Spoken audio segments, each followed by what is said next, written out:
C'est dans mon top 3 de mes meilleures lectures de 2023, donc vraiment lisez-le. Enfin je sais pas ce que je dois dire de plus pour vous convaincre mais...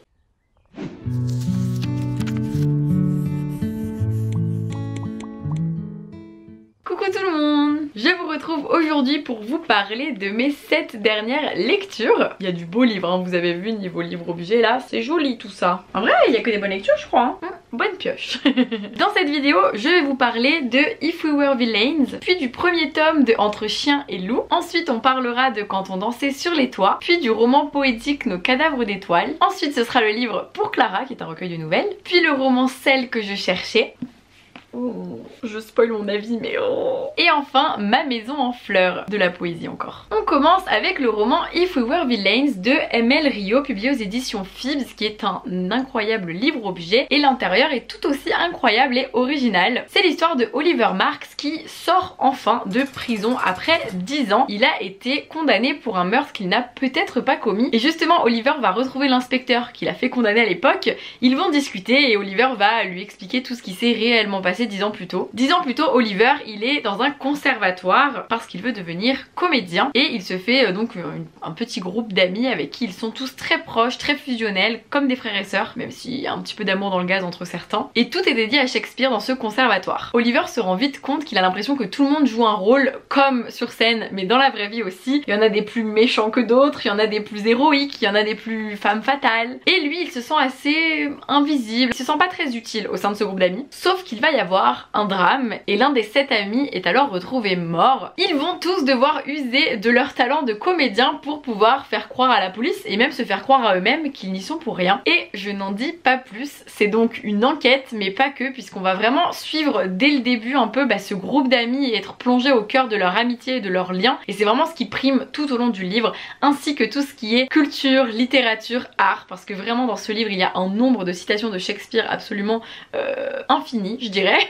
Et en même temps c'est trop chouette parce qu'à travers des vers de Shakespeare, l'autrice justement nous fait part des émotions des personnages, enfin vraiment c'est hyper intéressant. Et en même temps j'ai aimé, même si je déteste ça, le côté un petit peu secte des personnages qui sont un peu entre eux, et il y a vraiment un entre-soi qui est terrible finalement, qui va potentiellement leur porter préjudice, mais qui a sa place dans cette histoire et c'est ce qu'on va creuser nous en tant que lecteur ou lectrice. J'ai beaucoup aimé ça, j'ai beaucoup aimé les personnages, je me suis beaucoup attachée à eux, j'ai trouvé ce livre absolument brillant, extrêmement bien écrit, bien mené, bien construit, hyper atypique et original. Même la forme enquête est un peu originale parce que vous allez très vite comprendre que dès le début on ne sait pas tout et que ça met du temps en fait à être mis en place pour nous qui lisons l'histoire, mais en même temps c'est ce qui est plaisant parce qu'on a un suspense tout du long qui est très tenace. Bref, excellent roman, d'autant plus si vous aimez tout ce qui est théâtre, comédie, art, parce que vraiment c'est un livre qui pour moi est brillant. J'ai rarement lu des livres young adultes aussi brillants, aussi genre on le lit et on se dit c'est un livre intelligent. Bien sûr je lis plein de livres intelligents, mais là pour le coup c'est niveau plus. Mais en même temps ça reste assez fluide. C'est pas accessible, c'est à dire que si vous aimez pas du tout lire, c'est pas le livre que je vais vous recommander, mais c'est vraiment un très bon livre que tout le monde peut lire et que tout le monde peut comprendre, donc je trouve ça important de le préciser. Puis genre juste, il est vraiment trop beau, je pense que c'est un de mes plus beaux livres de ma bibliothèque. En tout cas c'est le plus beau Jaspage, moi c'est mon préf. Ensuite nous passons à un classique que j'aurais dû lire depuis des années déjà, c'est Entre chiens et loups de Mallory Blackman, publié aux éditions Milan. Alors là c'est la collection Macadam, mais ça existe plus en fait. C'est pour dire à quel point ça fait longtemps qu'il est dans ma bibliothèque. C'est l'intégrale, mais moi j'ai lu que le tome 1 pour l'instant. Entre chiens et loups, c'est l'histoire d'un monde où tout est noir ou blanc. Les personnes noires sont riches, puissantes, et les personnes blanches sont pauvres, opprimées et méprisées. Bien évidemment on va suivre les personnages de Sefi et Kaloum qui sont pour Sefi noirs, pour Kaloum blanc, et qui du coup ne peuvent pas s'aimer puisqu'ils viennent de deux mondes trop différents et que ces différences là ne sont pas acceptées dans cet univers là. Et c'est un livre qui donc bien évidemment va questionner l'égalité des êtres humains par rapport à leur couleur de peau ou non, puisqu'on n'est clairement pas dans une société égalitaire. Mais il faut savoir que même là en 2023 à l'heure où je vous parle, on n'est toujours pas dans une société égalitaire malheureusement, et qu'il y a encore beaucoup trop de personnes qui se sentent opprimées ou méprisées par les personnes qui sont blanches en général et qui se sentent supérieures du coup. Un livre que je trouve très intéressant. Alors j'ai été un peu surprise par le style en fait, parce que on est sur des personnages assez jeunes, donc c'est vrai qu'on a tendance à être un peu dans un style qui peut être roman jeunesse, adolescent mais pur ado et pas jeune adulte, vous voyez, mais en même temps la violence et la dureté des propos et des thématiques fait qu'on est purement aussi dans un livre young adulte, donc c'est un petit peu complexe. Et moi au début c'est un peu ce qui a pêché pour moi et ce qui m'a un peu moins plu, parce que des fois j'ai trouvé que les dialogues entre les personnages faisaient pas hyper réalistes, mais ça n'empêche que c'est un classique et qu'il mérite ce statut de classique et que c'est vraiment un livre à lire, parce que pour les messages qu'il véhicule recul, pour toutes les réflexions que ça fait naître en notre cerveau ou que ça fait travailler en notre cerveau. C'est vraiment un livre qui est important et nécessaire et qui est terrifiant aussi parce qu'il date, enfin il a plus de 20 ans ce livre et en fait il y a encore beaucoup de choses qui sont encore très d'actualité. C'est-à-dire que les contrôles aux faciès, le fait que quelqu'un qui est noir dans un train va davantage être contrôlé que quelqu'un qui est blanc ou qu'on va davantage chercher la petite bête, ça existe encore en fait. C'est pas un monde de science-fiction, ça c'est un monde réel malheureusement. Et se dire que ça a été écrit en 2001 et qu'en 2023 on a encore ce type de situation, c'est un peu effrayant, mais justement c'est pour ça que je vous dis que c'est un livre hyper important à lire pour toutes les réflexions qu'il fait naître en nous, qu'il fait germer ou pousser en nous. C'est hyper révélateur et voilà, livre très important, livre très dur et vraiment la fin j'étais en mode mais waouh, j'en dis pas plus, mais vraiment je me suis dit l'autrice elle est à fond quoi. Bref, j'en dis pas plus, j'ai dit que je disais rien. Puis j'ai lu le roman Quand on dansait sur les toits de Tristan Coegal, publié aux éditions Didier Jeunesse, qui raconte l'histoire de Pablo et Maysan, qui sont deux jeunes enfants qui ont grandi ensemble et à présent ils entrent dans l'adolescence.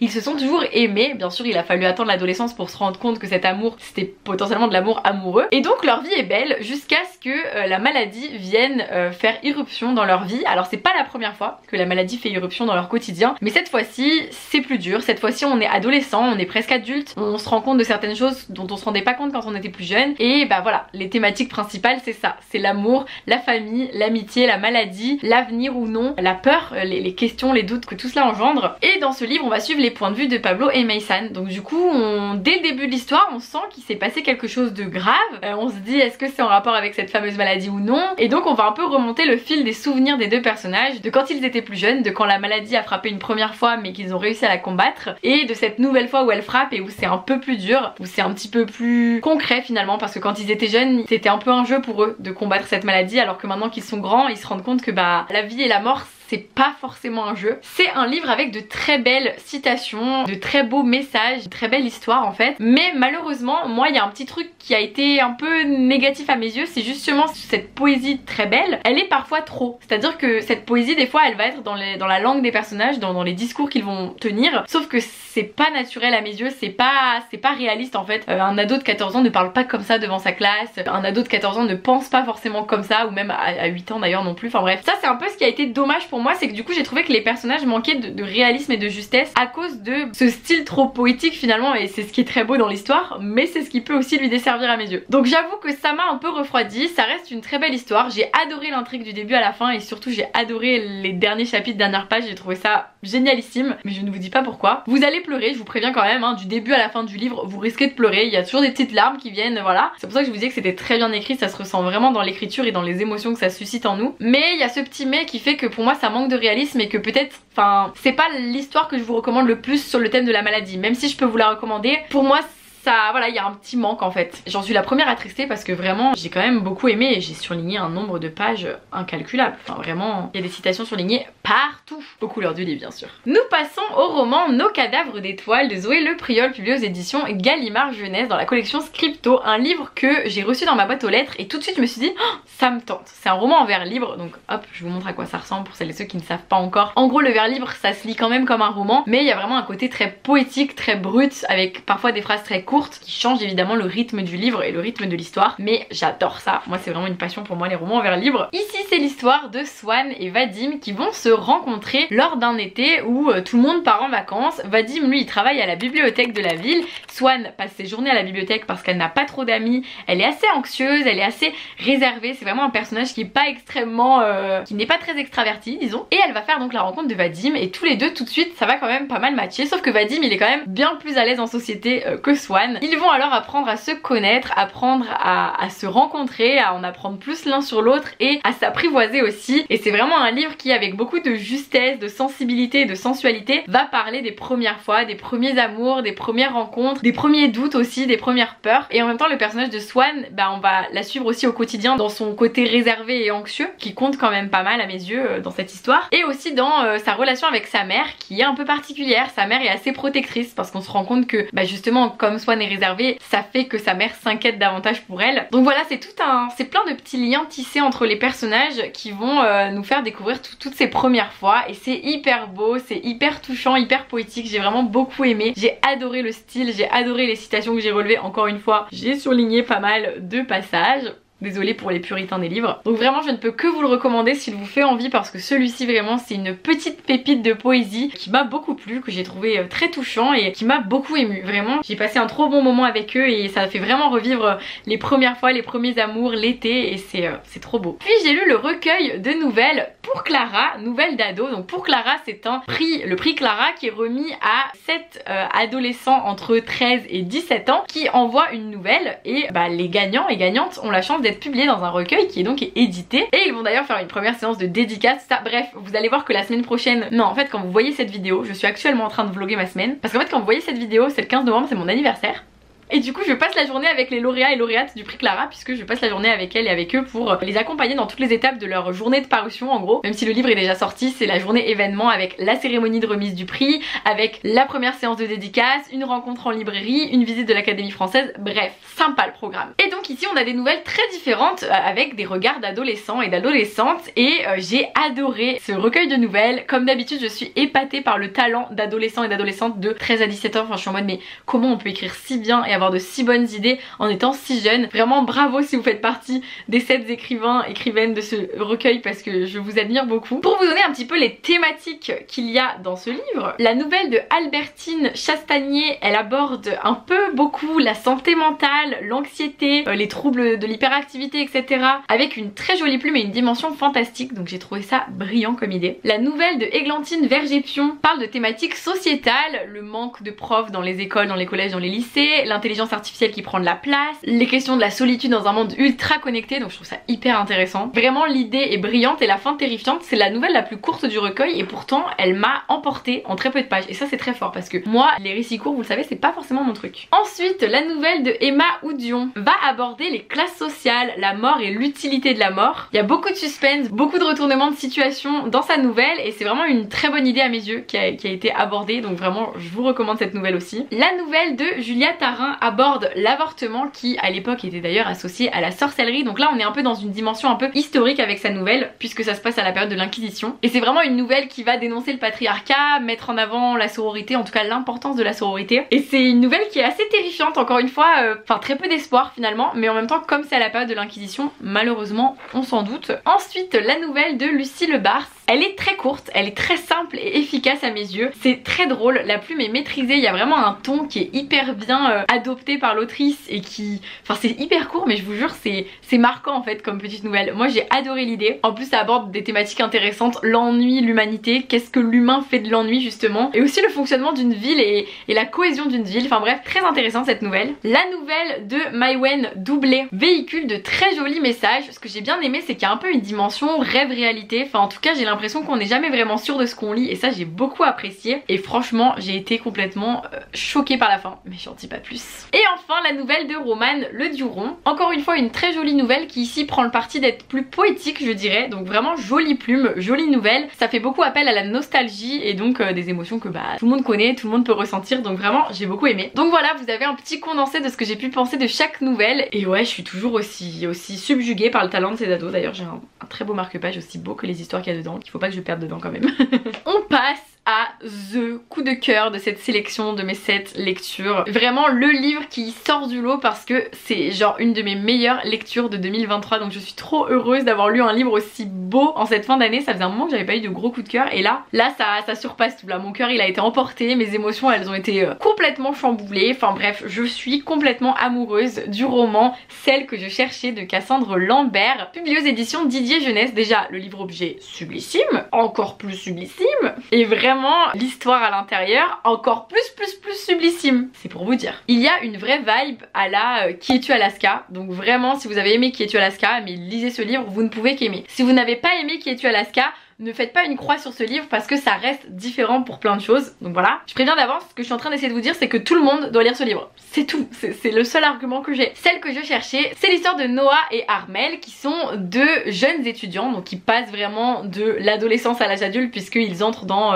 l'université, dans les cours à la fac, dans la vie d'adulte, le fait d'avoir un appartement, de prendre son indépendance. Et Noah et Armel, ils vont se rencontrer donc à l'université. Une rencontre un peu explosive d'ailleurs puisque Armel va pas être tendre, mais surtout surtout une rencontre durant laquelle Noah va tout de suite irrémédiablement tomber amoureux d'elle. Alors que vraiment Armelle et Noah ce sont deux opposés, c'est-à-dire que Noah c'est quelqu'un de très réservé, quelqu'un d'assez angoissé, d'assez anxieux. Il est déjà hyper négatif vis-à-vis de sa rentrée, il sent qu'il va juste crouler sous les devoirs, avoir du mal à se faire des amis, enfin bref, il est hyper négatif sur tout. Dès le début de l'histoire, Noah il n'a finalement qu'un seul vrai ami qui s'appelle Dario, qui est un personnage hyper important aussi dans l'histoire et hyper attachant. Dario qui est très terre à terre, qui est très intelligent et qui apporte une touche d'humour à ce livre, même si c'est pas un personnage drôle en soi, mais leur relation je la trouve hyper drôle et le ton est drôle quand on parle de eux et vraiment j'adore. Et Armelle quant à elle c'est tout l'inverse, c'est la fêtarde, c'est la personne qui est insaisissable, qui est lunatique, qui est vraiment tout ce qu'il n'est pas. Et est-ce qu'elle est amoureuse de lui? Ça on ne le sait pas. Et au fur et à mesure de l'histoire évidemment ces deux personnages vont apprendre à se connaître, ils vont s'apprivoiser encore une fois. Peut-être que Noah va se rendre compte qu'Armelle n'est pas aussi fêtarde et extravertie qu'elle peut le laisser penser au premier abord. C'est un livre, oh là là mais j'ai pas encore surligné mes citations préférées. Ah non mais j'espère que je vais avoir le temps de le faire cet après-midi d'ailleurs. C'est un livre qui est brillant. Par exemple Noah et Dario ils ont un truc, c'est qu'ils regroupent ensemble des mots qui font partie du... Attendez je l'ai dans le bonus. Qui font partie de l'encyclopédie des mots intraduisibles et j'adore ça parce qu'en gros quand ils cherchent un mot qui fait penser à une émotion et ben ils le cherchent dans d'autres pays puisque parfois en France on n'a pas un mot qui est associé à un état d'esprit ou un état de fait ou une émotion et il y a d'autres langues qui permettent parfois d'exprimer ces choses là. Donc déjà j'adore l'idée parce qu'on a plein de mots comme ça au cours de la lecture qui viennent ponctuer le récit et qui sont hyper intéressants à apprendre et on a tout de suite toutes et tous envie de créer notre propre encyclopédie des mots intraduisibles. C'est un livre qui est extrêmement drôle dans le ton et qui pourtant est extrêmement poignant et bouleversant et émouvant dans les sujets abordés, dans les personnages, dans leur manière de se rencontrer, de se parler, de s'aimer et vraiment c'est un livre qui est complet à mes yeux, c'est-à-dire que autant il va vous faire pleurer beaucoup, enfin moi j'ai vraiment beaucoup pleuré, je me suis beaucoup retrouvée dans les deux personnages en fait et j'ai trouvé ça assez fou et assez fort et ce que j'aime beaucoup c'est que vraiment le personnage d'Armelle au début on va la cataloguer parce que bah on la juge tout de suite parce qu'il y a des choses qui font qu'on se sent obligé de la juger et finalement vraiment dès qu'on apprend à la connaître c'est un personnage que je trouve quand même très attachant et comme c'est un livre qui va aborder les maladies mentales, l'anxiété, la dépression, il y a beaucoup de thématiques difficiles, je préfère vous prévenir, mais en même temps ça les aborde avec beaucoup de justesse et beaucoup de réalisme et beaucoup aussi de... Enfin voilà c'est médical en fait, les maladies mentales existent et c'est pas abstrait, c'est concret, il faut le savoir. C'est abstrait dans la tête de la personne qui le vit mais c'est concret dans le fait que ça existe et que c'est comme ça en fait, on peut pas nier le fait que ça existe. Donc vraiment moi j'ai été extrêmement émue par cette histoire, l'amour dans cette histoire, oh j'adore. Il y a plein d'amour, il y a plein de formes d'amour donc j'ai vraiment adoré ça, mais vraiment Armelle et Noah, énorme cœur sur eux. J'ai été extrêmement émue par leur relation, j'ai adoré toute cette histoire, j'ai adoré le fait que j'étais tellement prise dans le livre que j'avais vraiment l'impression que je vivais tout avec eux. Des fois il y a des sortes de courses-poursuites et moi j'avais vraiment l'impression que j'étais essoufflée et que je courais avec eux après le temps, que je courais avec eux pour éviter des drames et vraiment j'étais à fond dans le livre. Donc je ne peux que vous le recommander, c'est vraiment un merveilleux roman. Limite faudra que je vous fasse une vidéo où je vous lis les citations. En tout cas allez sur mon compte Instagram parce que je vais bientôt poster la chronique et je vous mettrai un max de citations dedans. Mais vraiment là rien que là, et soudain toutes les chansons d'amour se sont mises à parler d'elle. J'adore. Je suis amoureuse de ce livre et vraiment je vous le dis, c'est vraiment sincère, c'est dans mon top 3 de mes meilleures lectures de 2023 donc vraiment lisez-le. Enfin je sais pas ce que je dois dire de plus pour vous convaincre mais lisez-le s'il vous plaît. Ensuite on reste sur des thématiques hyper joyeuses niveau santé mentale avec Ma maison en fleurs de Pauline Bilissari publié aux éditions Robert Laffont qui est un recueil de poèmes. Alors je ne sais pas si vous connaissez Rupicourt mais on est vraiment un petit peu dans ce style là avec de la poésie, des petites illustrations qui viennent illustrer les poèmes et aussi des parties, c'est à dire qu'on a 4 parties avec, on part vraiment de la tristesse et le fond du trou en gros pour aller vers la reconstruction et la floraison, d'où le titre Ma maison en fleurs. Et donc c'est vraiment un petit livre plein de poèmes qui parlent de dépression, d'anxiété, du mal d'être soi, du mal de ne pas s'aimer aussi, mais qui parle aussi de l'espoir, qui pointe le bout de son nez, de l'espoir qu'il faut garder en ligne de mire et vers lequel il faut aller puisque l'espoir reste là, la vie n'est pas toujours noire, elle peut de nouveau briller, elle peut s'illuminer petit à petit aussi et quelqu'un qui ne va pas bien ne va pas aller mal toute sa vie et c'est important de le dire je pense. Et Pauline Bilissari, c'est un texte très intime qu'elle a écrit là, elle s'est beaucoup confiée et je trouve ça très fort en tout cas qu'elle réussisse à mettre des mots sur ces mots et qu'elle réussisse ensuite à les transmettre finalement à d'autres personnes qui peuvent vivre les mêmes situations afin de se sentir moins seule et de comprendre aussi qu'elles peuvent s'en sortir. Donc c'est vraiment encore une fois un très beau livre,